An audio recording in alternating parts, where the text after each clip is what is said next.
Selamat pagi semuanya siswa-siswi kelas 12 IPS. Kembali lagi bersama Sir dalam pembelajaran geografi untuk pertemuan keempat ini. Pada pertemuan ketiga, kamu sudah mempelajari tentang pembangunan wilayah Indonesia, di mana dalam pembangunan wilayah Indonesia pada materi sebelumnya kamu telah mengerti akan pentingnya pembangunan tersebut. Sekarang pada pertemuan keempat ini kita akan masuk dengan materi kita adalah pembangunan wilayah yang berkelanjutan, di mana tujuan pembelajaran kita dalam materi pembangunan wilayah berkelanjutan ini adalah untuk apa-apa yang dibangun di Indonesia ini maupun di dunia akan tetap mempertahankan kelestarian lingkungan kita. Baik, kita masuk saja ke dalam materi kita. Ayo. Baik, masuk saja kita dalam materi kita, yaitu pembangunan wilayah berkelanjutan untuk pertemuan keempat ini. Kita lihat dulu pembangunan wilayah berkelanjutan itu apa. Yaitu adanya suatu proses pembangunan yang dioptimalkan manfaat dari sumber daya alam dan sumber daya manusia dengan menyeserasikan sumber daya alam dan sumber daya manusia dalam pembangunan. Ini artinya apa? Artinya manusia dalam membangun di alam ini juga harus memperhatikan kelestarian lingkungannya.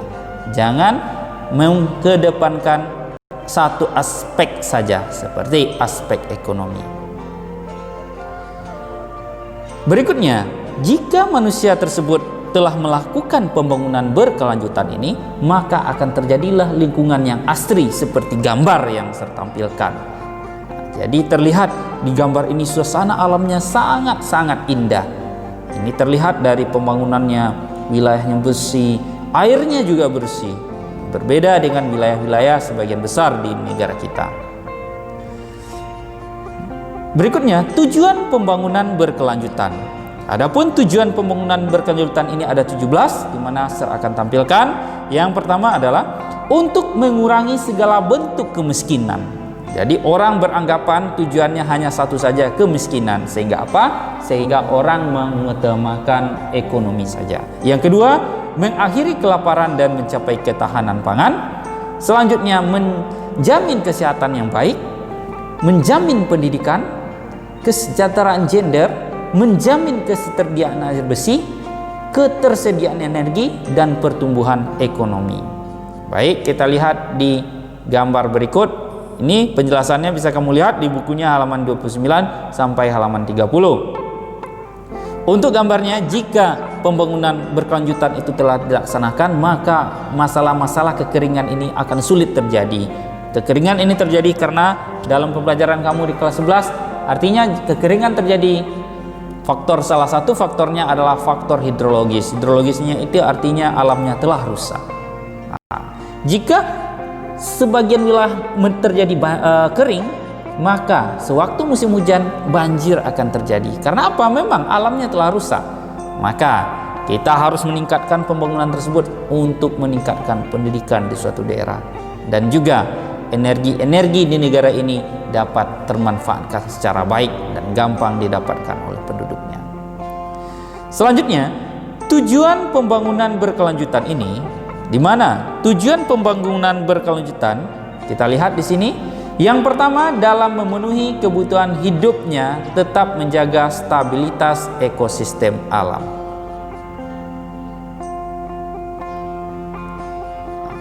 Yang kedua, paradigma pembangunan selama ini adalah keuntungan ekonomi saja. Yang ketiga, tujuan utama pembangunan berkelanjutan yaitu menguntaskan kemiskinan. Nah, kita bisa lihat di sini. Di sini adalah gambar lubang tambang di Papua dan gambar orang yang menebang hutan. Nah, ini kenapa bisa terjadi?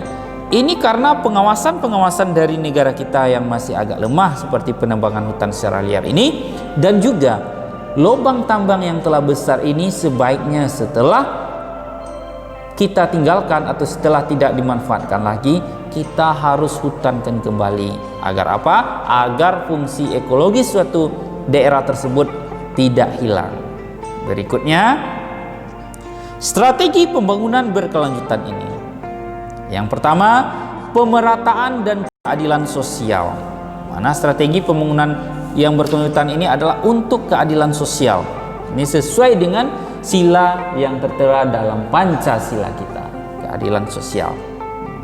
Yang kedua, menghargai keberagaman hayati. Dalam artian kita dalam membangun itu harus memperhatikan habitat flora dan faunanya sehingga ketersediaannya terus ada.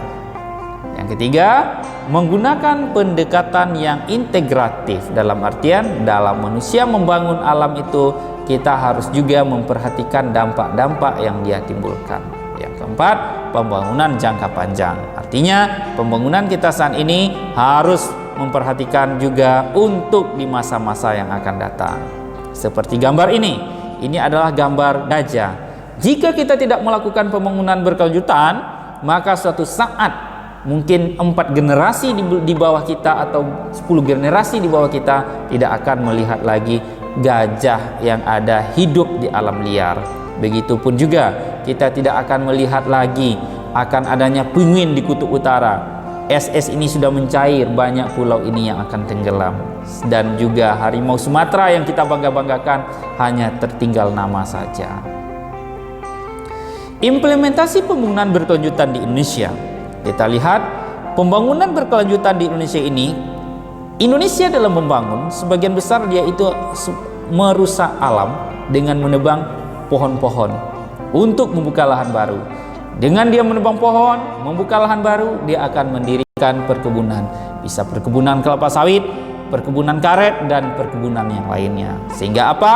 Sehingga daerah kita semakin hari semakin hilang hutannya. Artinya kalau hutannya telah rusak, bencana-bencana yang lain akan menyusul datangnya ke negara kita.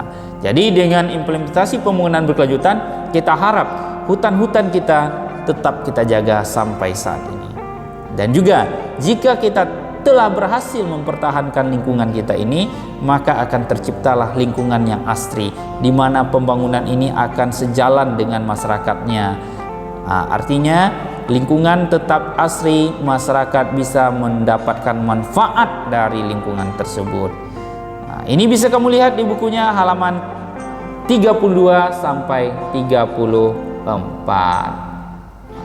Silakan kamu buka bukunya dulu, silakan kamu baca, dan berikutnya sekian materi kita untuk pagi hari ini. Terima kasih. Baik, setelah kamu mengikuti pembelajaran yang saya sampaikan untuk materi pertemuan keempat ini, kita simpulkan pembelajaran kita bahwa pembangunan wilayah yang berkelanjutan itu adalah pembangunan yang dilakukan oleh manusia dan juga tetap mempertahankan lingkungan kita. Jadi artinya apapun yang dibangun, kita harus mempertahankan keasrian lingkungan kita. Tujuannya untuk apa? Agar generasi-generasi yang akan datang juga menikmati lingkungan yang kita nikmati sekarang ini. Sekian, terima kasih, lanjutkan tugasnya.